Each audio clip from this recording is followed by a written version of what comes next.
How's it going today, everybody? This is Mick. Hope you're doing well. Back here to review JCW Lunacy number 68. This episode, we've seen Veda Scott and Joe Dombrowski on commentary. We're going to start this show off with Vito and Vince Russo coming to the ring. And Vito greets all of the Juggalos only the way that he can. Vince is holding the JCW title, says Matt Cardona is gone. Triple H has poached one of his talent from him. Makes a funny little joke about, I know you fans are hoping I make myself champion again, which I thought was pretty funny, actually. He then takes a shot at CM Punk. Well, I don't know where that came from, but he takes a shot at CM Punk saying Vince would look better than him wearing the championship belt and that Vince wouldn't have to wear a t-shirt because he's 50 years old. Russo is out here for a couple of things. First off, to make the championship match for next week, Mr. Anderson versus James Storm for the JCW Lunacy Championship. Secondly, to fire Vampiro and Madman Pondo for their actions last week. Madman Pondo nearly ran over Mosh Pit Mike. Vince Russo told Vampiro to fire him. Basically, Vampiro did not, so Russo has fired both of them. Vince turns his attention over to Vito now, and he tells Vito that there's basically unfinished business between he and Jasmine St. Clair and the Monster Corporation from last week.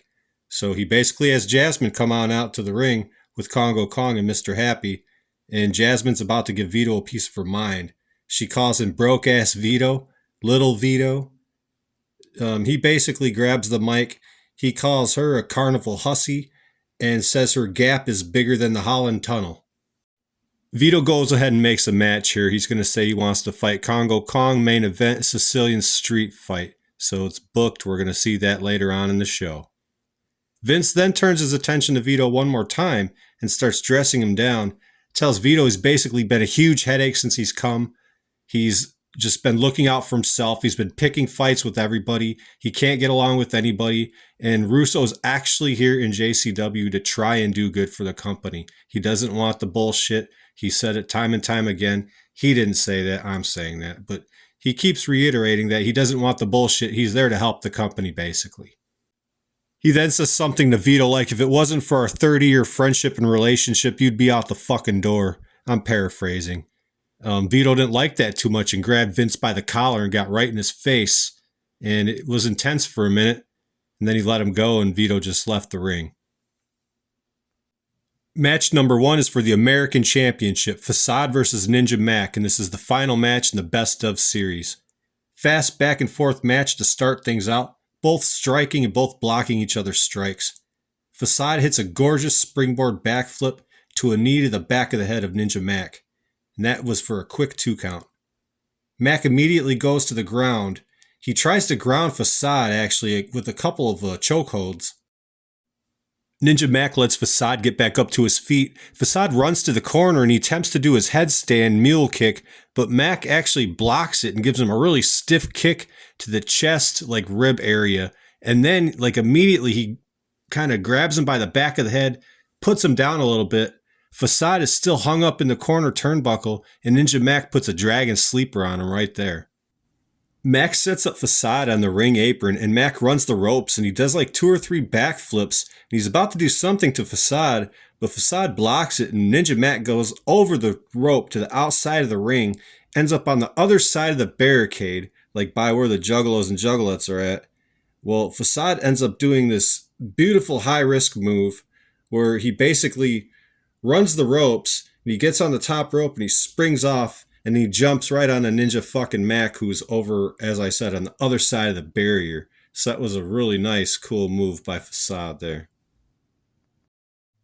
Facade gets Ninja Mac back into the ring and he sets him up in the corner, far corner, so he can do the coast-to-coast move where he runs the rope, springs off, and does that drop kick. Well, he does that, but Ninja Mac moves out of the way. He ends up pinning him for a 2 count. Ninja Mac quickly puts him into a chokehold type of a thing, but Facade rolls through it, puts his feet onto the ropes for the 3 count, and he wins the American Championship, brand new champion. Backstage, Hollywood Haley J and Danny Moe go into Vince Russo's office. Haley's pissed off. She's yelling at Vince about the match tonight that she's in. It's a gauntlet match for her championship. Danny's basically telling Vince that he has to take care of Big Al. Another backstage segment, we see Vito walking into the area where Ruffo and Yabo are at. He asks them for help again, but at this point, they feel that they don't owe him anything. They've already held up their end of the bargain. They ask him if he has any cash for them, and maybe they'll do some help for him, but Vito doesn't like that idea, and they go on their way. After they leave, Vito starts like kind of going through their stuff a little bit because he had this kind of intuition that he knew him from the old neighborhood or something, like they're Italian guys or whatever, you know?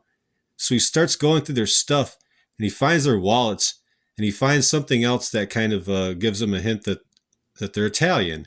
So this is just some kind of a continuing story thread. We're just going to have to keep our eye on it, you know? Match number 2 is PCO's debut in Juggalo Championship Wrestling. He will be wrestling Suicide. I mean, I really don't have much to say about this match. It was a squash. He squashed Suicide fairly quickly.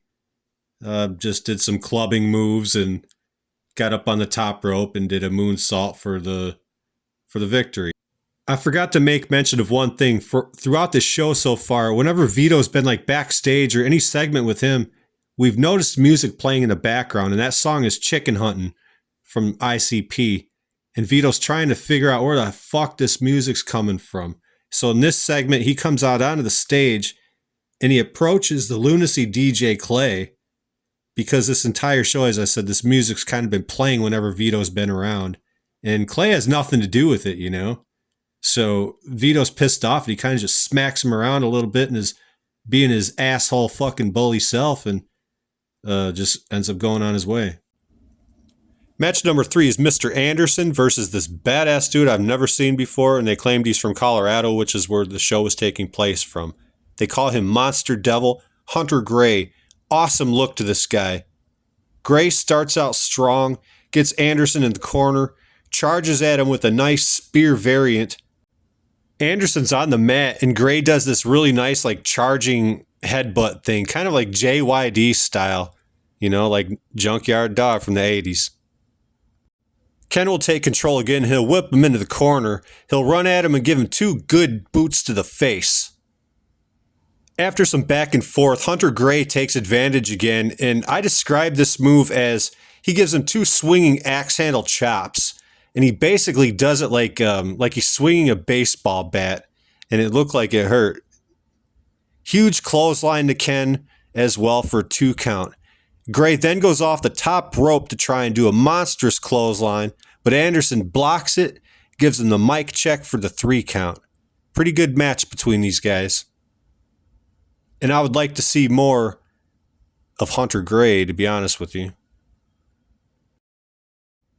Match number 4 is the JCW Women's Championship match. This is the gauntlet between Hollywood Haley J, Danny Moe, Mickey Knuckles, and Big Al, Alice Crowley.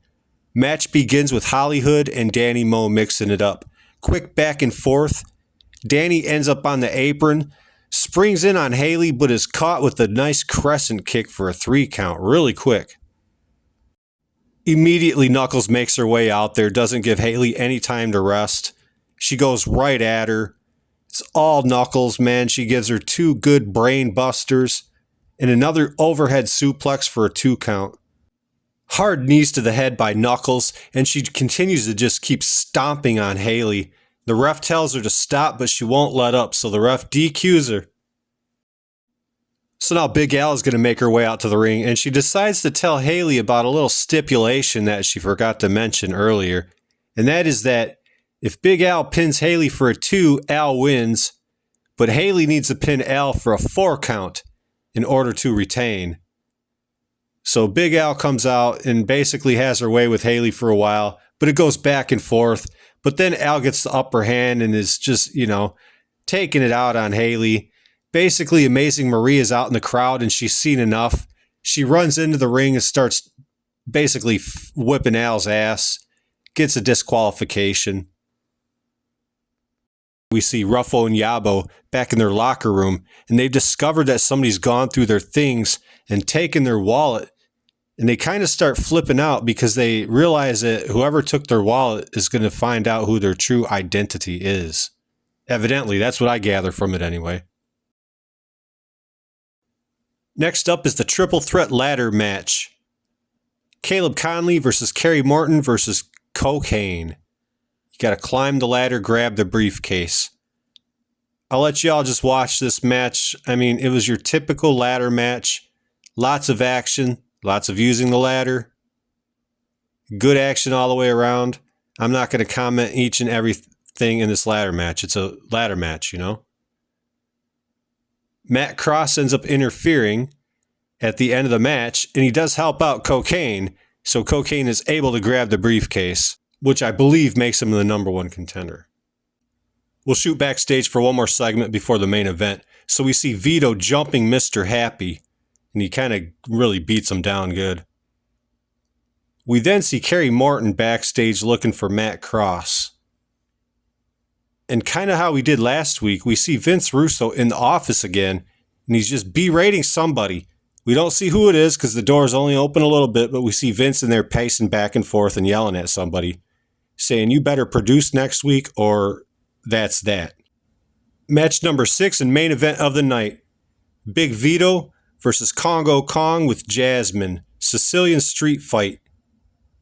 So we start off straight away. Vito doesn't even allow Kong to enter the ring fully before he starts just jumping on him, man. Beating him down. Kong will get the upper hand though at some point and hit a really nice sidewalk slam to Vito. Match is pretty hard hitting back and forth for a little bit. But then Kong sends Vito off the ropes and he grabs him for a really nice monster power slam for a 2 count. Kong sends Vito into the turnbuckles chest first, and Kong goes for a big splash, but Vito sees him coming and moves out of the way. And this is roundabout where the match kind of goes off the rails a little bit, in my opinion, starts to get kind of messy because there's too many run-ins. Mr. Happy comes out, which I'm cool about because Vito attacked him before the match, so that makes complete sense. But then PCO coming out makes 0 sense. I mean, why would he want anything to do with any of this stuff? Just coming to JCW for the first time. And he's supposedly like the Frankenstein of the North or whatever the fuck they call him. And now he's being bought off by Vito. So that makes little to no sense to me. Too many run-ins. The bell is ringing in a no disqualification Sicilian street fight. Vito's trying to pin Congo Kong and the referee's trying to tell him the match is over, disqualified or whatever. And it was just a big clusterfuck at the end, man. Quite honestly. Just a clusterfuck. Otherwise, good show. Next week should be an awesome episode with Storm versus Mr. Anderson. So looking forward to the show once again. If you guys like taking time with me, please give the video a like. I do appreciate that, and I'll see you. Thanks for watching.